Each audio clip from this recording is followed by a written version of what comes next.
Street, a street that had been ignored. Nobody else has come out here yet. People are in pain. People need help. They need food. They need a place to stay. They need help lifting a mattress out of the house.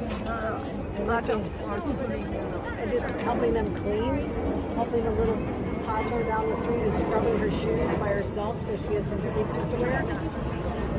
We need help. I mean, New Yorkers are giving people, and we're on the ground, but I need volunteers. I need people to show up here and say, what can we do for you? I want an army to materialize on this street, and I'll bring the National Guard.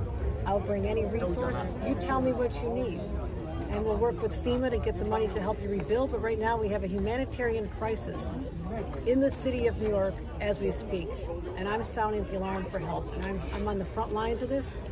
I'm going to do everything I humanly can with the resources of the state, but we need bodies on the ground as well, and I'll get them here. I'm getting them here. You said a couple of days ago that you were deploying every state agency to get out here and talk to people and make sure that they're getting help and filing claims. What's taking so long? No, they're here. I mean, we have people, there's food around the corner.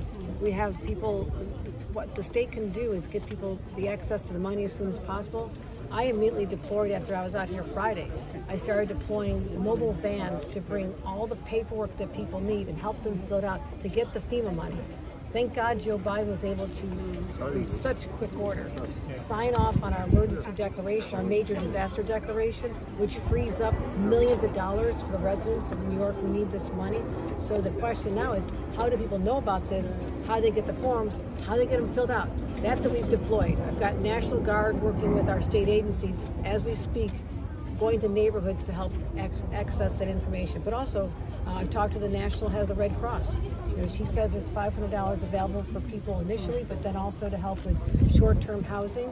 And we're leaving no stone unturned in terms of what we're going to do. After the storm, you were mentioning that you wanted your administration to conduct a review to figure out what went wrong. Can you give an update on what you think went wrong in the storm response? I had a meeting already today. It's very preliminary, but part of it is making sure that people know when there's a crisis. We deployed assets in the state of New York that morning before the rain fell.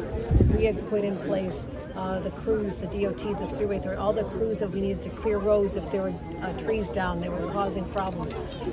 But what one could not prepare for was the deluge of water coming out of the sky. It wasn't wind, it wasn't trees that caused this, it was just literally the volume that came out of the skies. And so I'm having meetings already, I already did today, but we're still in the throes of this. I still need to find out what's going on the ground, which is why I'm here once again. But just to clarify then, so what went wrong in the response? It's a multifaceted response. I mean, city streets, were they cleared?